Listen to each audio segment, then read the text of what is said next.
halgamay sayid maxamed cabdulle xasan waxa uu ku dhashay degmada buuhoodle ee gobolka togdheer sanadkii 1856 sayid maxamed waxa uu bahal dahaba kaga jiraa taariikhda halganka Soomaaliya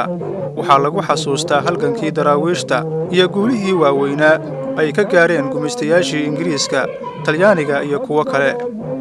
waxaa jiray dagaallo badan oo ciidamadii sayidku ay la galeen gumaystayaasha kuwaas oo aad loo xasuusto waxaana ka mid ahaa Afbakayle Faradhidhin Cagar Weyne iyo kuwa kale sidoo kale waxaa jiray dagaal aad loo xasuusto oo ciidamadii sayidku ay ku guuleysteen inay ku dilaan taliyihii ciidamada Ingiriiska Richard Courfield kaas oo Soomaalidu u taqaano Courfield waxaana markaas sayidku uu tiriyay gabay ay ka mid ahaayeen erayadiisa adaa Courfield jiitayoon dunida joogayne adiga jidkii lagu wadici jimci la'aaneede jahannama la geeyo haddaad aakhiro u jahato nimankii janno u kacay warbay jirin insha Allah jameecooyinkii haddaad jawhartii aragto kuwa sanaarta joogiyo haddaad janannadii gaadhid sida eebbahay kuu jirrabay mari jawaabteeda sidoo kale sayidka gabayadiisa aadka loo xasuusto waxaa ka mid ahaa 9 nin oo walaalaa sideenaas 8 bahgaar tahay sidiinaas ninkuna bahgooni yahay sidaydaas 8 ninkii sidiinaas ninkuna sirtii og sidaydaas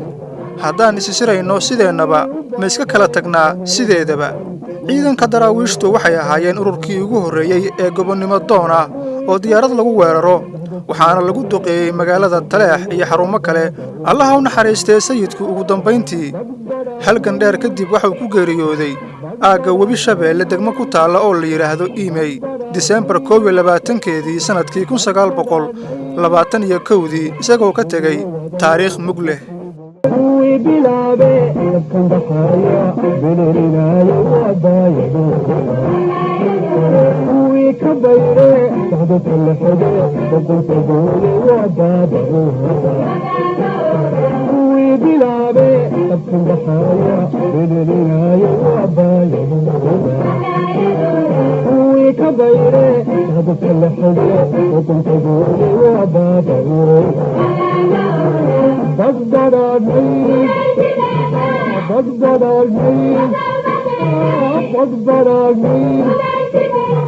Bad